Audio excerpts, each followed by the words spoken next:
د کابل په احمدشاه بابا مین او یا هم ارزان قیمت سیمه کې د نوي جوړیدونکي روغتون او همدارنګه په کابل کې د علیجنا روغتون د خدماتو د ادامې اړوند وضاحت.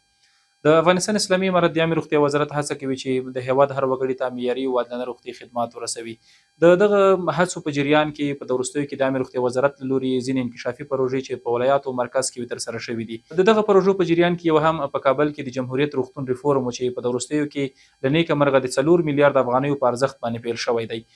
کله چې د کابل جمهوریت روغتون ریفورم پیل شو په هغه مهال باندې د مدیریتي هیئت له لوري کله چې د روغتون ارزونه وشوله د روغتي پرسونل د انتقال لپاره یو څه پلان باید ترتیب شوی وي. کله چې مدیریتي هیئت روغتون له نږدې ولید په هغه مهال باندې دا ممکنه نه و چې هم د تعمیراتي چارې جریان ولري او هم د روغتي پرسونل په روغتون کې روغتي خدمات وړاندې کړي.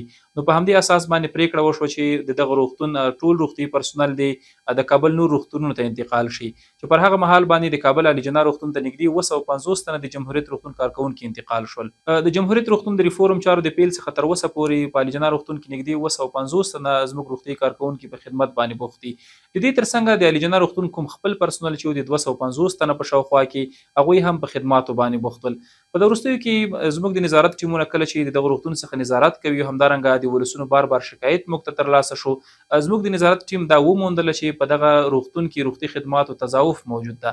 یو څه چې ډیر زیات ستونزمن هغه دا و چې ځینې څانګې چې د جمهوریت روغتون څخه هلته انتقال شوی وي په دغه روغتون کې له وړاندې موجود وي. همدارنګه ځینې متخصصین چې په کومو برخو کې خدمات وړاندې کول په دغه روغتون کې مخکې هم موجود وو.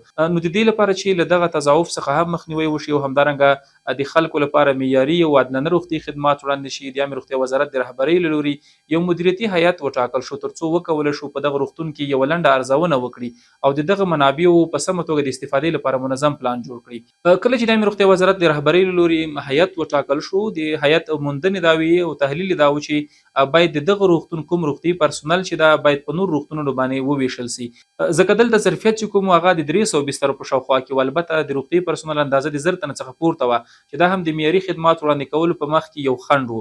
د عامې روغتیا وزارت دغه هیئت د موندنو پر اساس باندې چې د احمدشاه بابا مین سیمې هغه خلک چې له تیر یوې لسیزې په دغه سیمه کې په پراخه اندازه باندې اوسیدونکي لري او همدارنګه بار د عامې روغتیا وزارت رهبرۍ څخه غوښتنه د روغتي خدماتو همدارنګه تخصصي خدماتو کړې وه.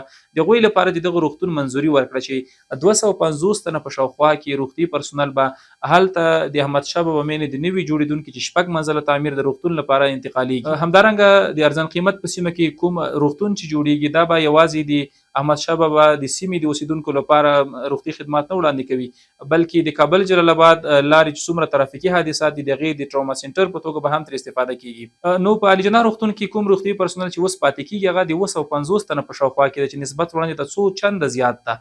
د عامې روغتیا وزارت هڅه کوي چې د هیواد هر وګړي ته عادلانه روغتي خدمات ورسوي. په همدغه اساس باندې دغه پریکړه ترسره شوې ده چې موږ د احمدشاه بابا مین سیمې ته هم رسیدنه وکړو. همدارنګه د علیجنا روغتون چې کوم یو هلته ولسونه دي او دلته خلک اوسیدونکي د هغوی لپاره هم روغتي خدمات وړاندې شي. د کابل په غرب کې نه یوازې دا چې د علیجنا روغتون شتون لري بلکې د حضرت بلال رضی الله تعالی عنه 50 بستریز روغتون همدارنګه د دشت برچي 30 بستریز روغتون هم شتون لري چې د ولسونو لپاره روغتي خدمات وړاندې کوي.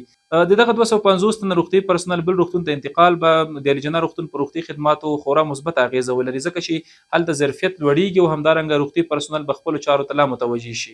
په پای کې د هیواد ټولو وګړو ته د ډاډ ورکوو چې د عامې روغتیا وزارت د دوی ټول روغتي حقوقو ته ژمن ده او د دوی لپاره به هڅه کوي چې معیاري او عادلانه روغتي خدمات ورته ورسوي.